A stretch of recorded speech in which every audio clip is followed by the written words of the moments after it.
Kasi nako, wag mo tong magagasgasan kahit mamahalin yan, magandang quality. Pero syempre, kung hindi iingatan, masisira. Kaya gamitan mo nito dahil kilala kita.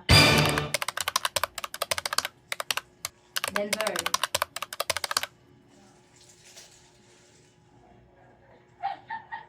Oh, ba't ang tao?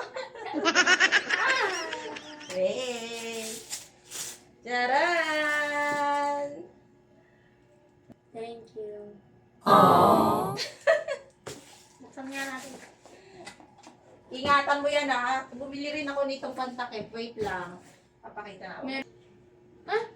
So dahil yan ang pinakamahal na tumbler na nabili ko sa'yo so far. Ginamit mo yun nung ano ah. Ay, oo, ay bakit? Tagal lang. Uy, nung pang nakaraan lang. Ay, matagal na. Paligid eh. Kailangan ingatan mo yan, kaya binilhan kita nito. Kasi nako, wag mo tong magagasgasan kahit mamahalin yan, magandang quality. Pero syempre, kung hindi iingatan, masisira. Kaya gamitan mo nito dahil kilala kita. Hindi ka maingat, akin na yan. Kung saan Ano may na? ginaganon. Hindi mo ginagalan yan. O, isilid mo, tinukas siya. Hindi. Sige na, kasi fit yan hanggang yung pinakamalaking tumbler, yung hanggang 1,000 ml. O, ganyan. Na-adjust to. Hindi mo naman magsusumba eh. Na-adjust. Hindi naman ito pang